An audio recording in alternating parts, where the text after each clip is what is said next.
साथियों, एनडीए सरकार में हम अगले 10 साल में, मैं बहुत जिम्मेवारी के साथ कह रहा हूं, अगले 10 साल में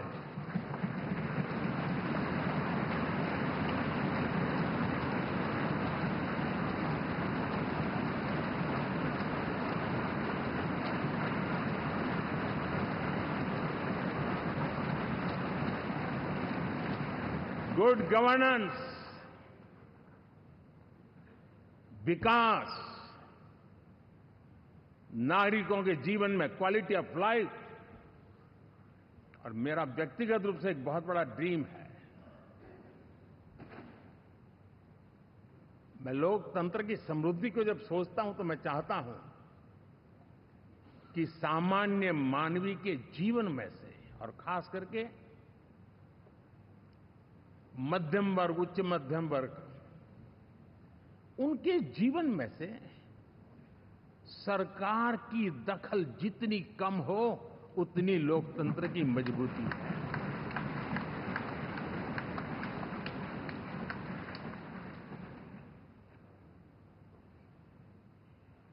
और आज के टेक्नोलॉजी के युग में बहुत आसानी से हम, वरना एक दिन में 10 काम हो तो 10 अलग अलग वो सारी चीजें मांगेंगे। हम बदलाव चाहते हैं। गुड गवर्नेंस का ये भी एक महत्वपूर्ण पहलू है। देखिए, हम विकास का नया अध्याय लिखेंगे, गुड गवर्नेंस का नया अध्याय लिखेंगे, जनता जनार्दन की भागीदारी का नया अध्याय लिखेंगे, और सब मिलकर के विकसित भारत के सपने को साकार करके रहेंगे।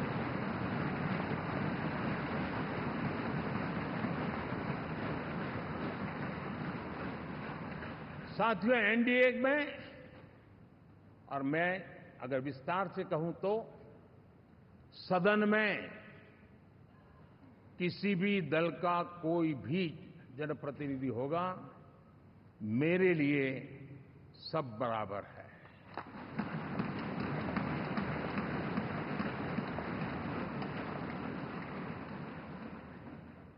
जब मैं सबका प्रयास की बात करता हूं तो मैं सदन में भी, चाहे वो लोकसभा हो या राज्यसभा हो, हमारे लिए सब बराबर है।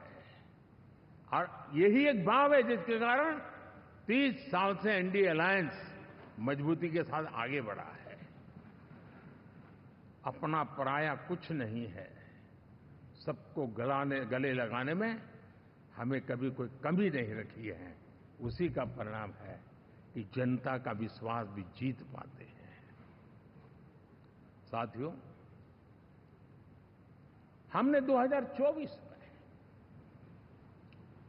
जिस टीम भावना से काम किया है और ग्रासरूट लेवल पे किया है, सिर्फ फोटो ऑप करना, नेता मिलकर के हाथ हिलाएं और फिर तुम्हारे रास्ते में मेरे रास्ते, ऐसा नहीं।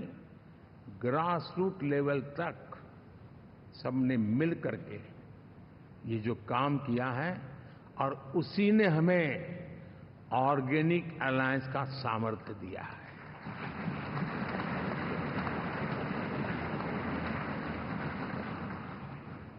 एक दूसरे का सहयोग किया है। हर किसी ने यही सोचा, जहां कम वहां हम। अगर कोई कमी है तो मैं आऊंगा, मैं मेहनत करूंगा, लेकिन तुम्हें कमी नहीं रहने दूंगा। जहां कम वहां हम, ये हर कार्यकर्ता ने जी करके दिखाया है, और तभी तो जीत आती है। साथियों, कभी कभी मैं कह सकता हूं कि हमारा 10 साल का अनुभव है, भारत के हर क्षेत्र का और भारत के हर नागरिक का जो एस्पिरेशंस हैं, रीजनल एस्पिरेशंस हैं, वे और नेशनल एस्पिरेशंस, इसका एक अटूट नाता होना चाहिए। इसके बीच में हवा तक गुजर न सके, इतना जुड़ाव होना चाहिए, तब देश आगे बढ़ता है।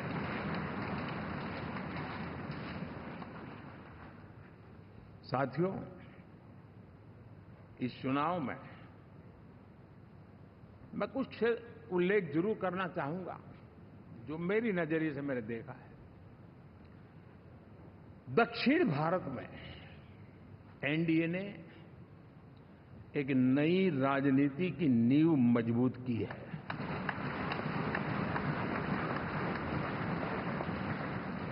अब देखिए, कर्नाटक एंड तेलंगाना, अब ये भी तो इनकी सरकारें बनी थी, लेकिन पल भर में ही लोगों का विश्वास टूट गया, भ्रम से लोग बाहर आ गए और एनडीए को गले लगा दिया। कर्नाटक और तेलंगाना में दोनों जगह।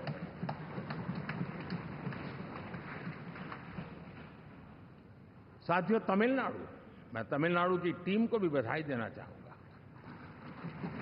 और वहां हमारा एनडीए समूह बहुत बड़ा भी है, और कईयों को पता था कि हम एक साथ एक सीट नहीं लड़ा पाएंगे, लेकिन इस लड़ाई में हम साथ रहेंगे। और मैंने बहुत से एनडीए के साथी तमिलनाडु में ऐसे हैं कि जिनका कोई उम्मीदवार नहीं था, लेकिन इस झंडे को ऊंचा रखने के लिए वो जी जान से जुटे थे।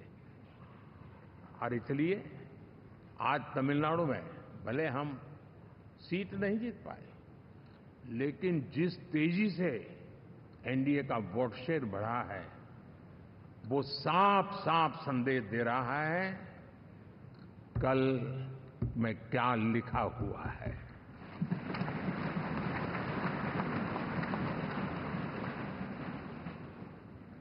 साथियों, पुडुचेरी हो, केरला, हमारे सैकड़ों कार्यकर्ताओं के बलिदान हुए हैं। यूडीएफ हो या एलडीएफ हो, शायद हिंदुस्तान के राजनीतिक जीवन में इतना जुल्म एक विचारधारा को लेकर के जीने वाले लोगों पर हुआ होगा तो सिर्फ मैं कह सकता हूं केरल में हुआ है। जम्मू कश्मीर से भी ज्यादा हुआ है। उसके बावजूद भी सामने कहीं विजय नजर नहीं आता था। उन्होंने परिश्रम की पराकाष्ठा में कभी पीछे नहीं रहे, पीढ़ियां खपा दी। और आज पहली बार संसद में केरल से हमारा प्रतिनिधि बन के आया।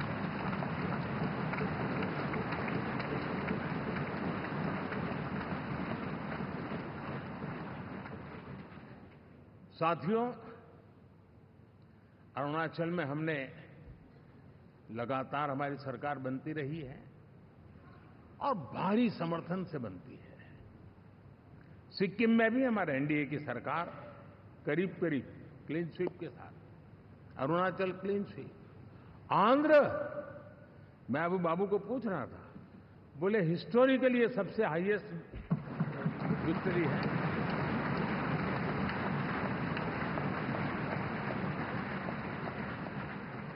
और ये जो यहां दिखता है ना पवन, ये पवन नहीं, आंधी है।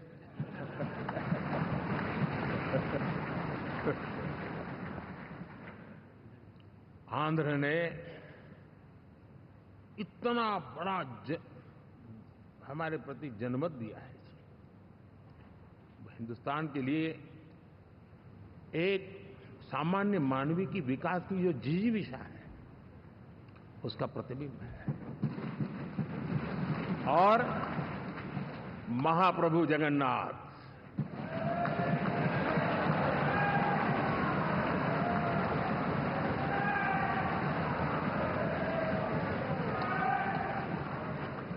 और मैंने अनुभव किया हमेशा, मैं हमेशा मानता हूं ईश्वर के अनेक रूप होते हैं, लेकिन जब मैं भगवान महाप्रभु जगन्नाथ जी को याद करता हूं तो मैं हमेशा मानता हूं ये गरीबों के देवता है।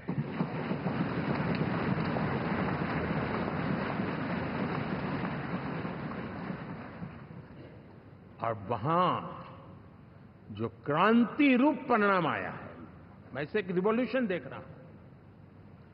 और मैं इसके साथ कह सकता हूं कि विकसित भारत का हमारा जो सपना है,